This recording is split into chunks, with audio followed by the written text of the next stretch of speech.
I'm in the process of static timing a 1987 Porsche 930 turbo motor, and I thought it might be helpful or instructive to give a couple of ideas.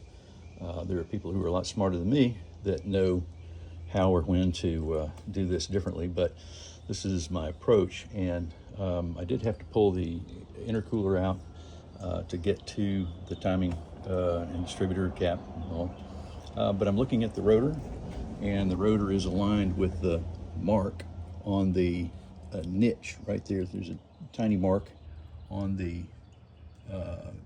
body of the distributor housing. And for static timing, what I want to do is line up the Z1 mark, which is the mark on the pulley, with the mark on the fan housing.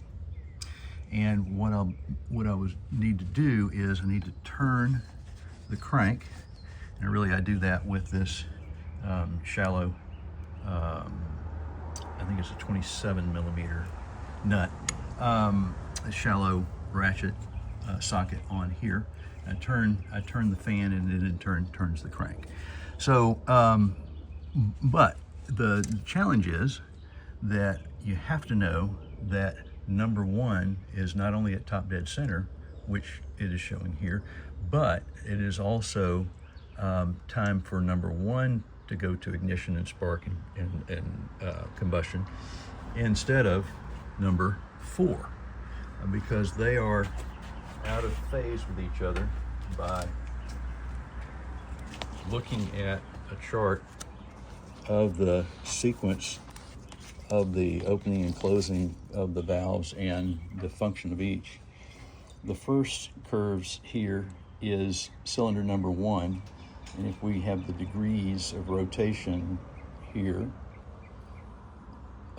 0 through 720, 2 rotations of the crank, we would then know that we would get ignition and combustion at 180 degrees, followed by exhaust. Of course, there's some overlap between the two, followed by exhaust stroke, followed by intake stroke, followed by compression stroke, and followed again by ignition stroke, and so forth.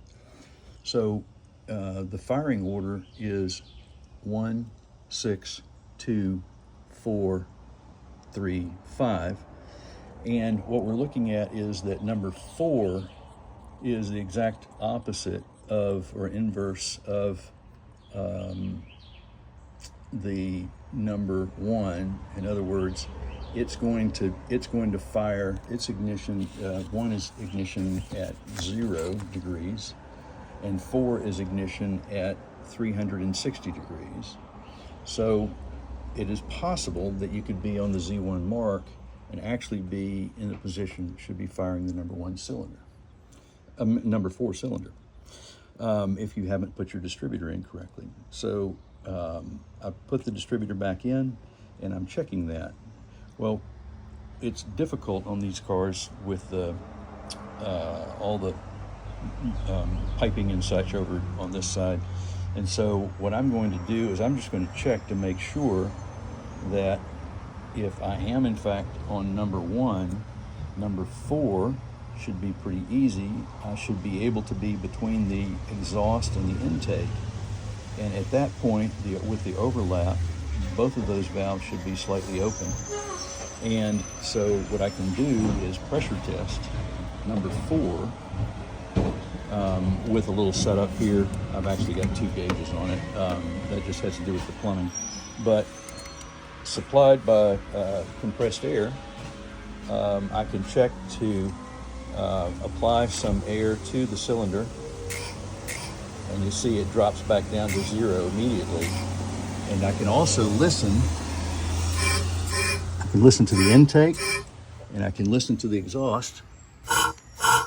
And so number 4 is at the position where the valves are overlapping at the exhaust and intake portion, and it won't be for another 360 degrees of the rotation that both of them would be closed for ignition and combustion of number 4.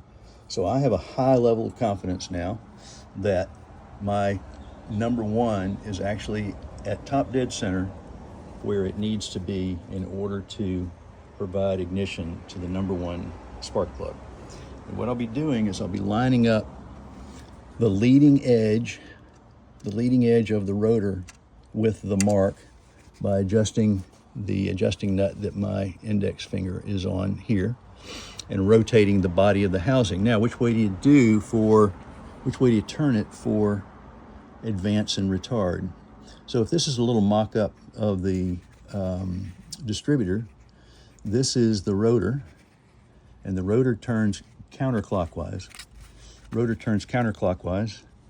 And then what I want to do is make sure that when I have the notch in the distributor housing, the round part's the distributor housing, and this is the adjusting nut. When I have the rotor rotating counterclockwise, if I turn and rotate the body of the distributor counterclockwise, it will retard. If I rotate the body of the